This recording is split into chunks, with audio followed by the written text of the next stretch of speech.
everyone, welcome to the video. My name is Maze, and in this video I'm going to show you how to make a circle center finder and 2 easy ways to find the center of a circle. You can of course buy a circle center finder, but they're usually cheap plastic Chinese crap, and where's the fun in buying it when you could make it? Now, you don't even have to make one. If you're in a pinch and you just need to find the center of one circle, you could find the center of any circle with things you should already have in your shop. The first method is what I like to call the Euclidean method, which requires only a compass, a straight edge, and something to write with. This has been the trusted way to find the center of a circle for thousands of years, and it still works to this day. For convenience, I just drew a circle onto a piece of wood. So what you want to do is to draw 2 non-parallel lines anywhere on the circle.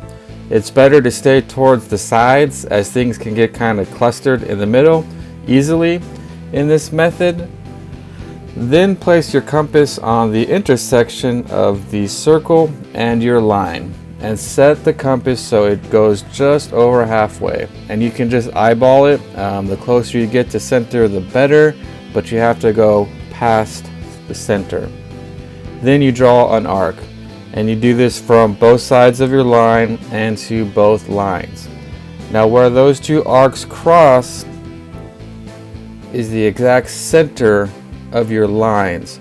So using the 2 intersections of your arc as references, extend a line bisecting your lines.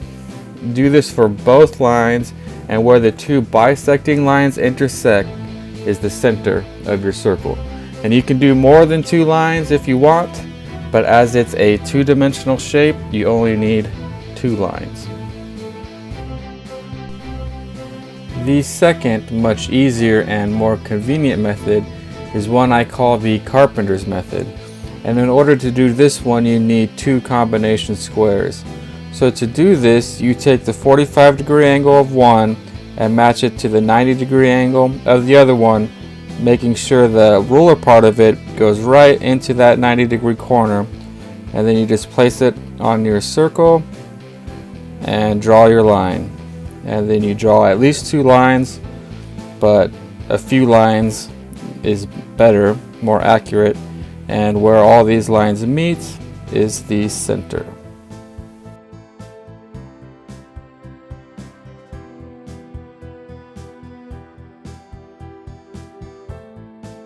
So this concept of using a 90-degree angle and a 45-degree angle to find the center of a circle is what we are going to be using to make our circle center finder. And if you're going to be finding the center of a lot of circles, like you will if you're turning on a lathe, you might want to have a dedicated method to do so. And so this is a quick and simple project you can do to have it on hand, and you could just set it on your lathe stand. And so with all that out of the way, let's make some dust. So the first thing you need to do is cut some 1/4-inch plywood into 3 squares. I'm using walnut plywood here because I had some scrap of it, and I'm making this for a friend of mine, so I wanted it to be nice, but basic Baltic birch plywood would do. You can also do any size you want depending on how big of things you normally turn. I'm just making a smaller one, more for spindles than for bowls. But the important thing is that it be square, and you need 3 of them.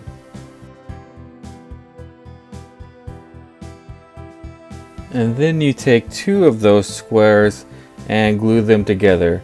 Make sure they line up as close as you could possibly make them line up.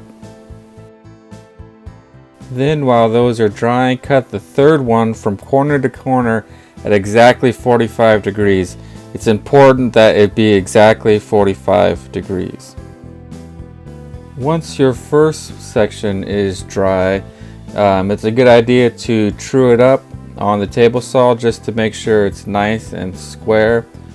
Then take a marking gauge and mark the interior square onto your piece. After that, it's a good idea to make a nice and distinct knife wall. I used a marking knife, combination square, and a chisel, and spent a good amount of time just making sure I had a nice and square knife wall, and then I drilled a hole into the center of it. And then I cut out the center square on the scroll saw, staying a good 1/16 of an inch at least away from my knife wall. This was to get rid of the center material and not to get me to my line. Then with a chisel and a file, I very carefully brought myself down to my knife wall. It's important that the interior sides stay square, so I just took my time and followed my lines and checked each corner with the combo square. And then once I was satisfied that it was a nice and true, then I glued the third piece, the one cut at 45-degree angles, across the square.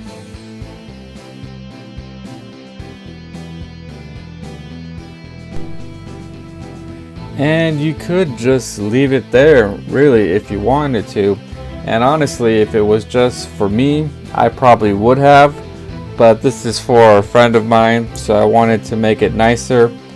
And now that the interior square is done, the outside doesn't need to be straight anymore. I just needed it straight for the marking gauge.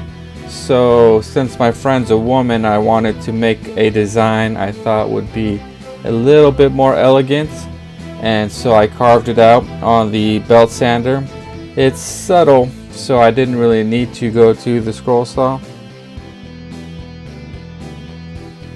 And again, since it's for someone else, even though it's just a tool and I wouldn't do it if I was making it for me, I sanded it down and then I used Danish oil as the finish. Normally for tools I make myself, I just use boiled linseed oil and some paste wax and call it a day. But since it's for someone else, I felt like it needed more. You know, I don't know if that's weird or not, but that's just how I roll, I guess. And there it is, all done.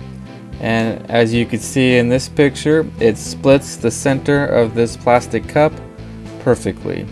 And another cool thing you can use this for is if you have something that's not perfectly round, like a branch or something that you want to turn, you can find a close approximation of center, the closest you're going to find. Just draw multiple lines and kind of split the difference, and it will get you close to center.